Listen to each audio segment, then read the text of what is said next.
हम बात करेंगे एक बहुत ही आम भारतीय परंपरा की और उसके पीछे छिपे गहरे आध्यात्मिक रहस्य को उजागर करेंगे। ऐसी ही ज्ञान भरी कहानियों के लिए अभी सब्सक्राइब करें। तो सबसे पहले ये समझना जरूरी है कि आखिर इस खास फल को मतलब नारियल को ही हिंदू परंपरा में इतना सम्मान क्यों दिया जाता है। इसे श्रीफल कहा जाता है। श्रीफल यानी दिव्य फल या भगवान का फल। नारियल को सबसे शुद्ध प्रसादों में से एक माना गया है।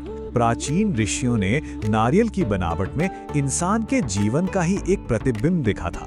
मतलब हमारे भौतिक शरीर से लेकर हमारी आत्मा तक हर चीज का एक सीधा संबंध उन्होंने इसमें पाया। तो चलिए अब नारियल की एक एक परत को खोलकर देखते हैं और उसके अंदर छिपे प्रतीकात्मक अर्थ को समझते हैं। सबसे पहले इसका खुरदुरा बाहरी छिलका यानी जटा, यह हमारे स्थूल शरीर और दुनिया की चीजों से हमारे लगाव का प्रतीक है और गहरे सत्य तक पहुंचने के लिए इसे हटाना ही पड़ता है। फिर जटा के नीचे आता है वो सख्त खोल।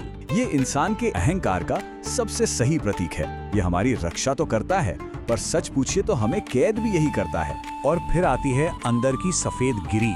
ये हमारे सच्चे स्वरूप, हमारी आत्मा यानी आत्मन का प्रतीक है, जो बिल्कुल अछूता और शुद्ध है और अहंकार के ठीक नीचे मौजूद है। और आखिर में नारियल के अंदर का पानी, ये हमारे मन यानी मनस की और हमारे दिल की पवित्रता का प्रतीक है। और ये पानी ये आजादी से तभी बह सकता है जब वो बाहरी सख्त खोल टूट जाए। और यहीं से हम इस रस्म के सबसे नाटकीय हिस्से पर आते हैं, वो टक्कर का क्षण और उसका गहरा दार्शनिक महत्व।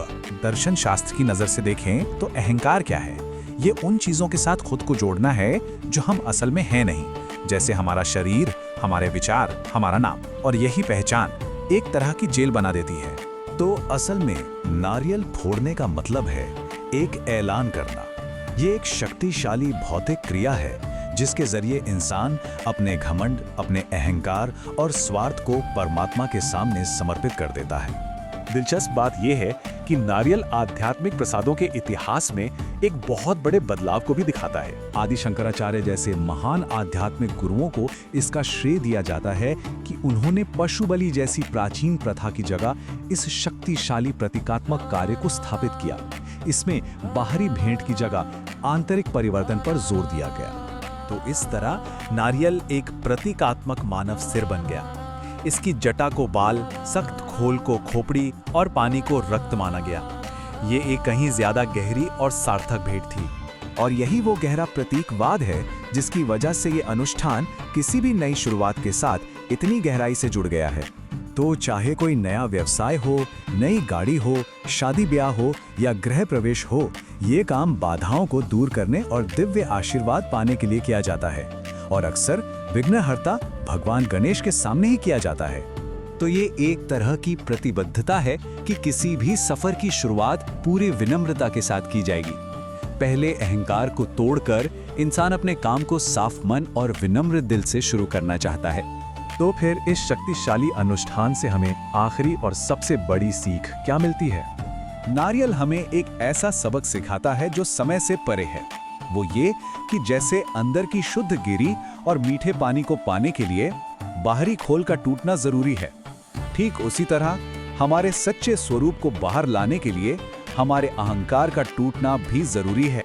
ये काम ब्रह्मांड के सामने एक ताकतवर ऐलान है, एक प्रार्थना है कि मेरे घमंड को तोड़ दो, मेरे अहंकार को तोड़ दो और मेरे भीतर जो पवित्रता है उसे प्रकट करो। तो ये सवाल ही नारियल का असली सबक है जो हमारे आज के जीवन के लिए एक प्राचीन ज्ञान की तरह है।